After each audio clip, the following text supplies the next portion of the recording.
நம்ம இந்த வீடியோவில் விகிதமுறு கோவைகள் பற்றி பார்க்க போகிறோம். நம்ம ஏற்கனவே 8th ஸ்டாண்டர்ட்லேயே படிச்சிருப்போம். பின்ன வடிவில் உள்ள எண்கள் விகிதமுறு எண்கள்னு படிச்சிருப்போம். இங்கே விகிதமுறு கோவைகள் பற்றி பார்க்க போகிறோம். அதாவது P of x divided by Q of x என்ற வடிவில் எழுத இயலும் கோவைகள் விகிதமுறு கோவைகள். இதில் P of x அப்புறம் Q of x பல்லுறுப்பு கோவை. இங்கே Q of x not equal to 0ன்னு இருக்கும். விகிதமுறு கோவைகளை இரு பல்லுறுப்பு கோவைகளின் விகிதமாக கருதலாம். விகிதம்னாலே நமக்கு தெரியும், வகுத்தல்ல இருக்குது. இப்போ எடுத்துக்காட்டு பாருங்கள். 9/x, 2y + 1 divided by y² - 4y + 9. அடுத்து பாருங்கள், விகிதமுறு கோவைகளை சுருக்குதல்.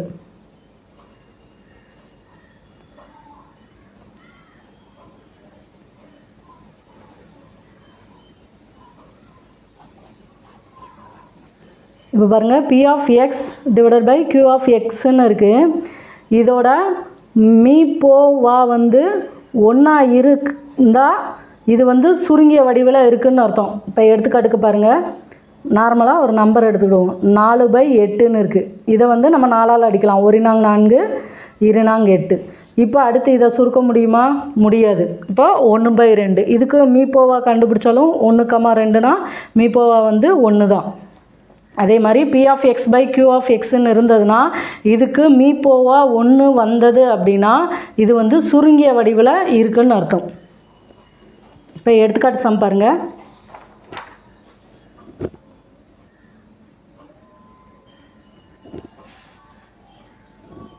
(3.13) ஃபஸ்ட்டு x - 3/x²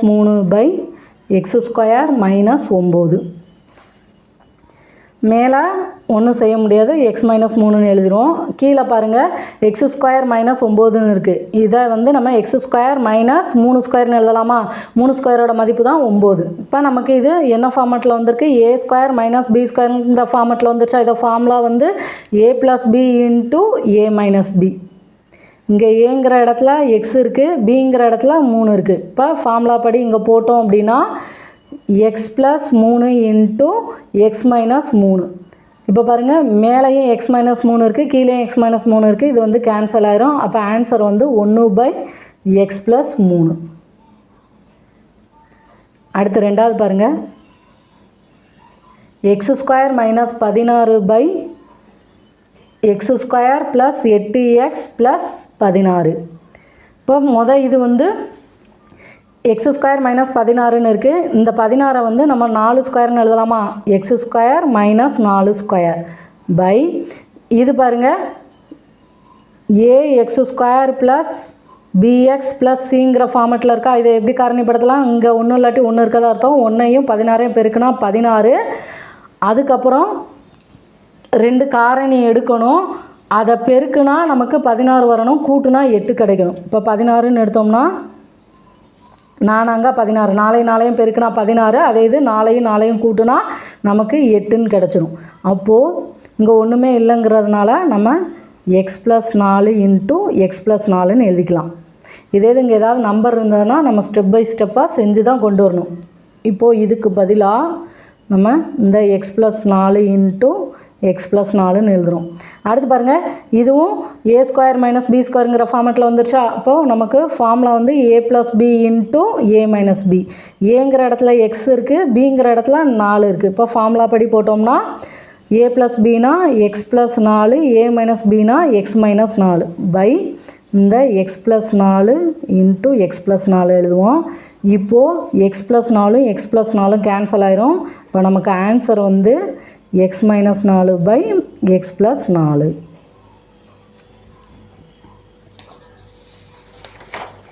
அடுத்து பாருங்கள், விலக்கப்பட்ட மதிப்பு.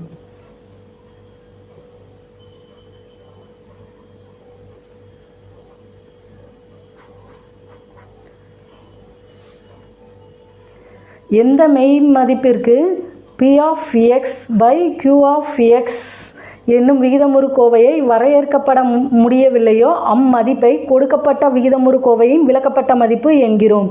இப்போ பாருங்கள், இப்போ P of x by q of எக்ஸ்ன்னு இருக்குது. இப்போ எடுத்துக்காட்டுக்கு 5/x-10ன்னு இருக்குது. இப்போது இந்த இடத்துல நம்ம ஒரு மதிப்பை போட்டு இந்த இடத்துல 0 வருது அப்படின்னா அந்த மதிப்பு தான் இதோட விலக்கப்பட்ட மதிப்புன்னு அர்த்தம். இப்போ 5/x-10ன்னு இருக்குது. x-10 = 0ன்னு போடுவோமா? இப்போது எக்ஸை மட்டும் வச்சுட்டு இந்த -10 ஈக்குவல்ட்டுக்கு அங்கிட்டு போகும்போது +10 மாறும். அப்போது இங்கே 10 - 10ன்னு போட்டோம்னா 5/0ன்னு வருமா? நம்ம ஏற்கனவே படிச்சிருக்கோம், 0வால் வகுக்க முடியாது, அது வந்து வரையறுக்கப்படவில்லை. அப்போது இதோட விலக்கப்பட்ட மதிப்பு வந்து இங்கே 10ன்னு போட்டால் தான் இந்த இடத்துல 0 வரும். அப்போது இந்த கோவையோட விலக்கப்பட்ட மதிப்பு என்னது? 10. அடுத்து எடுத்துக்காட்டு சம் பாருங்கள். பின்வரும் கோவைகளின் விலக்கப்பட்ட மதிப்பு காண்க. ஃபஸ்ட்டு வந்து x + 10/8x. இப்போது இந்த இடத்துல 0 வரணும் அப்படின்னா எக்ஸோட மதிப்பு 0 இருந்தால் அங்கே 0 ஆயிருமா? அப்போது இதோட விலக்கப்பட்ட மதிப்பு வந்து 0. அடுத்து ரெண்டாவது பாருங்கள். 7p + 2/8p² + 13p + 5 7p + 2 இது வந்து காரணிப்படுத்தணும். 8ஐயும் 5ஐயும் பெருக்குனா நமக்கு 8 40. இப்போது 2 காரணி எடுக்கணும், பெருக்குனா 40 வரணும், கூட்டுனா 13 வரணும். 40 2ஆல் போட்டோம்னா 2 4 0. அடுத்து 2ஆல் போட்டோம்னா 12 20. அடுத்து 2ஆல் போட்டோம்னா 2 10. 2 4 4 2 8. அடுத்து இந்த 5. 8ஐயும் 5ஐயும் பெருக்குனா நமக்கு 40. அதே இது 8ஐயும் 5ஐயும் கூட்டுனா 13. இப்போ 8p² + 8p + 5p. இந்த 13pயை தான் 8p + 5pன்னு பிரித்து எழுதியிருக்கோம், +5. இப்போ இந்த மொதல் 2 இதிலேருந்து 8pயை பொதுவாக வெளியில் எடுத்தோம்னா p + 1ன்னு கிடைக்கும். அடுத்து இதில் 5 பொதுவாக வெளியில் எடுத்தோம்னா p + 1. அப்போ நமக்கு 8p + 5 × p + 1ன்னு வருமா? 8p + 5 × p + 1. இப்போ ஏதாவது பொதுவாக அடிக்க முடியும்னா அடிக்கலாம், அங்கே வந்து எதையும் பொதுவாக அடிக்க முடியாது. அடுத்து பாருங்கள், விலக்கப்பட்ட மதிப்புனா கீழே உள்ளதுக்கு தான் எடுப்போம். 8p + 5 = 0. அடுத்து p + 1 = 0. இப்போ 8p இந்த +5 ஈக்குவல்ட்டுக்கு அங்கிட்டு போகும்போது -5 மாறும். இது p தான் கண்டுபிடிக்கணும். இந்த பெருக்கல்ல இருக்க 8 ஈக்குவல்ட்டுக்கு அங்கிட்டு போகும்போது வகுத்தெல்லாம் மாறும்போது -5/8ன்னு கிடைக்கும். இது p + 1 = 0ன்னு இருக்குது. p இந்த +1 ஈக்குவல்ட்டுக்கு அங்கிட்டு போகும்போது -1ன்னு மாறும். அப்போது இதோட விலக்கப்பட்ட மதிப்பு வந்து -5/8 அடுத்து -1. ஏன்னா இந்த மதிப்பு அங்கே போட்டால் இது 0 ஆகும். ஏன்னா 8p + 5ன்னு இருக்கா? 8 × ஒரு pயோட மதிப்பு -5/8 + 5. இப்போ இந்த 8 கேன்சல் ஆயிரும். -5 + 5னா நமக்கு 0ன்னு கிடைக்கும்.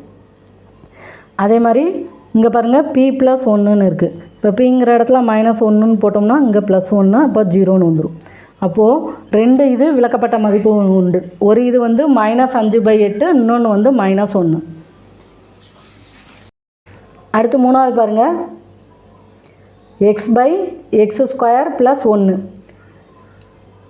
இந்த இடத்துல x² வந்துடுச்சா? இப்போ எக்ஸுக்கு ஏதாவது ஒரு நம்பர் இருக்குதுன்னு வச்சுக்கோங்க. இப்போ -1 அப்படின்னா இங்கே ஸ்கொயர் பண்ணும்போது -1 × -1 +1ன்னு வந்துடும். அப்போது இந்த இடத்துல வந்து நமக்கு கேன்சல் ஆகாது. அப்போ x² > or = 0 இந்த மாதிரி இருந்தது அப்படின்னா எந்த ஒரு எக்ஸ் மதிப்புக்கும் விலக்கப்பட்ட மதிப்பு கிடையாது. ஏன் அப்படின்னா இங்கே வந்து 0 அதிகமான நம்பராக வந்துடும். அப்போங்கும்போது இது இங்கே போட்டு கேன்சல் பண்ண முடியாது, நமக்கு அந்த இடத்துல வந்து 0 வராது. அப்போது x² + 1 இந்த மாதிரி இருந்ததுன்னா இந்த விகிதமுறு கோவைக்கு விலக்கப்பட்ட மெய் மதிப்பு ஏதும் இல்லை.